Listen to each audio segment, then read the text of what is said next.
So after reading chapter 1187, it pretty much seems like everybody can achieve Conqueror's Haki. I know we have always been fed since the beginning that each person has armament and observation, but Conqueror is supposed to be for the special people. But I've been calling that BS from the beginning. If you just look at each Straw Hat's individual story and how they eventually overcame that hardship, dude, each and every one of them has the potential to obtain Conquerors. But I remember I said that on TikTok during the anti-talk era or the anime TikTok era.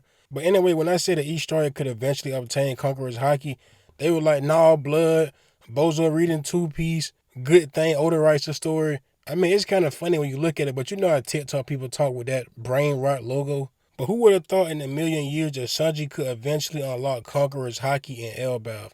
We all thought this was Usopp's art, but no, it's everybody's art but Usopp's art. It's Loki's art, it's Sanji's art, it's Brook's art, it's everybody's art but Usopp. But anyway, I mean, this is a Sanji video, so I'm going to keep it on Sanji.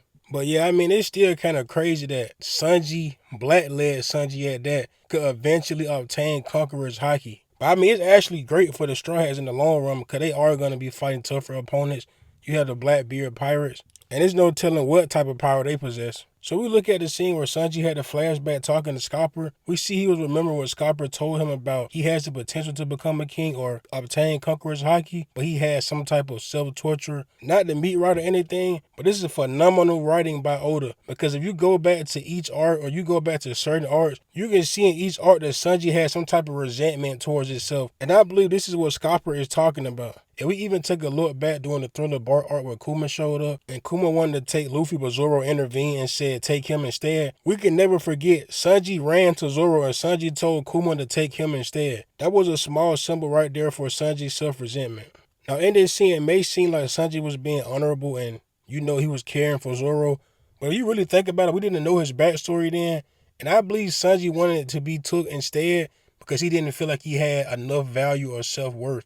Now, I'm not saying Sanji was depressed or anything, but just look at his backstory and you can look at different parts in the manga or different parts in the anime, and you can see where Sanji was willingly acceptable to giving himself for or undervaluing himself. Now, this is what I believe Scopper was exactly talking about. This type of undervaluing and self-resentment of giving himself up and not showing enough worth towards himself. Even where it all started from, the Baratie. Remember, Sanji had this type of undying loyalty and he just felt like he was tired of Zeph and he didn't want to leave at all. And Zeph basically had to force Sanji to leave the Baratie and chase his dream. Remember, Sanji wanted to go find the All Blue, but he felt like he was so indebted to Zeph that he couldn't leave. But of course, Zeph didn't see it that way. He was more like, I saved your life, but you don't have to give me your life in return. You can still be appreciative to the fact that I saved your life and took care of you, but you don't have to offer your life in return. Go live your life. That is pretty much what Zeph was trying to tell Sanji. And of course, Sanji did end up leaving. He went with the Straw Hats. But once again, this small, minuscule scene that doesn't seem like a big deal could possibly be one of the things that is holding Sanji back from achieving his conquerors. Even if we jump to the Zou arc where Sanji was, I guess, kidnapped or taken away by Bitmon's crew and Capone Beji, Sanji didn't think twice about the other Straw Hats or how they would feel, or even Luffy the captain, how he would feel with him being gone. He just felt like it was better if he would be gone because it wouldn't bring them trouble. And we all know Sanji didn't want to go. He wouldn't want to leave his crew. But even when they tried to come save Sanji, he fought Luffy and attacked Luffy to stay. So that's why I believe this internal conflict Sanji has within himself. Like, you didn't want to go to Whole Cake Island to get married, and then when your crew members come trying to save you, you attack the captain. Now let's skip into the Wano arc with the battle between Sanji and Queen.